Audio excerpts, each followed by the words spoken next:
But guys, I'm going to hand it over now to Anastasia. Anastasia, would you like to take the lead? Yes, I will. I will introduce our first speaker.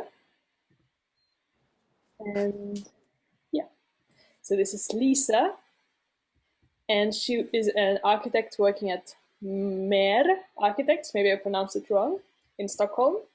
She will share her creative process in illustration and art, and what promise is to her, what she mentioned when she applied to speak here. She mentioned her Instagram account, which was her promise to herself to try different techniques and push herself to finish the work and log it in one place. So now we'll have the chance to see more about it and listen about what promise is for Lisa.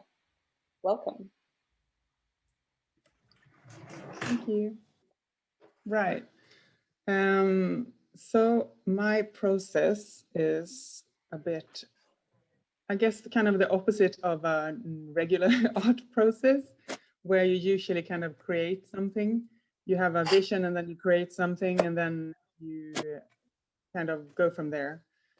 And for me, that's kind of too much pressure. So I prefer to kind of create a mess and then tidy it up after. So it's kind of like a cleaning, you know, you can see kind of something happens later on. So this is kind of how my images come along, a lot of them. I splash water and color on paper, and then I drag it out, and then it turns into something. And I have kind of a lot of themes with that. I prefer to do things that are not too close to reality. Like I do a lot of creatures, different kind of creatures, monsters, that kind of thing. If I do things that are kind of animals and stuff that looks kind of like reality, they are usually kind of more stylistic. So this is a few of my crocodiles and my dragons that I do. I kind of rip it out and finish off the drawing. And I think when you get kind of too close to reality, the pressure is too much for me. So that's why I do this process instead. Like it never ends up that my vision from the beginning was. So instead of take away the vision and then I kind of create it with in the process. So I do kind of the little monsters. I do a lot of birds. I do fish a lot when I started. Which can be kind of more flowy things, and some of them are kind of look like a fish, and some doesn't, you know. But it's all in the kind of, I don't know what I do, in kind of ties it up together afterwards. And I think a lot of it is kind of like a Rorschach test. You know, you kind of step back and look at it and see what it can look like. And then other themes I have is kind of I'm an architect, so I can't kind of avoid that. I do a bit of houses. But I try to not do it too close to what I do at work. Kind of in a way, I do more this kind of stuff where I do kind of free drawing and same thing with the house on the left there. I do kind of the color first, and then it kind of the image gets to lie a bit, and then after that I kind of add on with a pen and see what happens to it.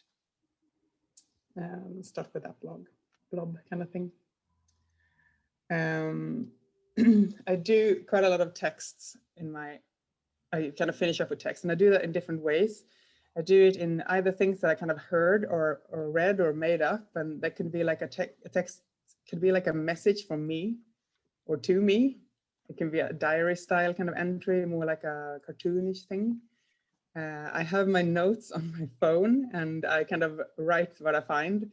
So the picture here is from the song, "Hello, is it me you're looking for?" And then I continue with something. And some is good, some is not, you know, like voice type matching my cycling pants. I probably read that somewhere, but I'm not sure if I'm going to do something with that or put that in a drawing. And this is one that I did kind of in the beginning of the corona, when you started to kind of work at home, and I had to find some kind of power to power through it on my own.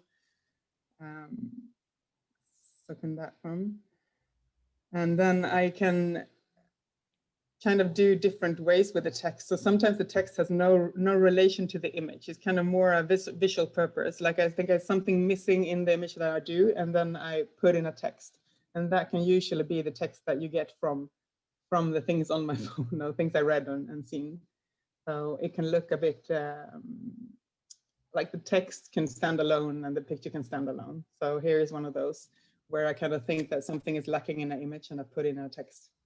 In this way, it was kind of this unbelievable text. This is also a drip dragon where I kind of drip out paint on it. I usually work with ink. And then I can have the text that comes from kind of an accident. And usually that comes after the image that I do turns out weird or something. And then I kind of have the text as a description of the weird thing that I see or something that happens to that thing. So it could be this one to the left where I kind of drew a hand that's too big and then it turns into this one. It could be the cat that doesn't fit the page. And then this is kind of, I'm in great shape, obviously. And this is usually from my sketchbooks that I sit down and do.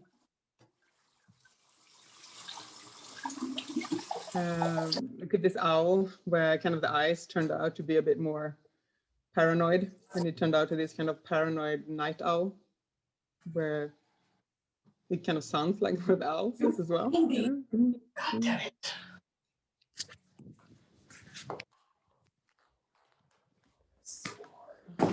And then for the future of my kind of where I continue going with my art, it's more that I probably go more in directions of either I get more confidence to do more figurative work and also do more abstract. Kind of I dare to kind of leave more up to you that are looking at the image or kind of show even more. So figurative works is a bit more like this. I've done where I kind of draw something that I know.